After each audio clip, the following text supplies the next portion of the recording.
Nashukuru Mungu tulipambana kwa uwezo ambao tuliokuwa nao na kwa mbinu ambazo alizotupa mwalimu kuingia katika michezo yote ambayo tulifuatia katika uwanja.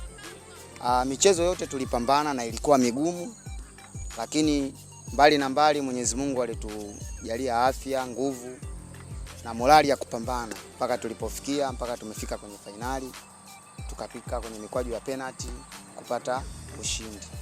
Siri ya mafanikio kwenye matuta, wachezaji wote walifuata maelekezo ya mwalimu, na nafikiri maelekezo ya mwalimu ndio yalofanikisha mpango wote wa kufanikisha kwenye matuta. Hakuna mtu alienda kupress penalty. Kila mtu ambaye aliaminiwa kwenda kupiga penalty alitumia uwezo wake wa hali ya juu kwenda kupiga penalty.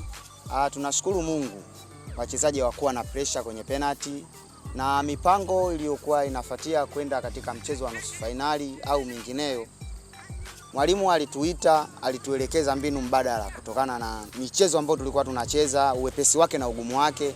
Mtu wangu, mimi nahitaji support nyingi sana kwa mashabiki, wapenzi wa mpira na watu wengineo, kwa sababu tunahitaji morali kubwa kwa kipindi tulicho nacho kuelekea katika madaraja mengine kama ambayo tujafika. Kwa maana tunahitaji support kubwa kwa washabiki, watushike, tushikamane nao, tusikilize wanachotuambia nini, tunapokosea watueleweshe, tunapopatia watupe pongezi.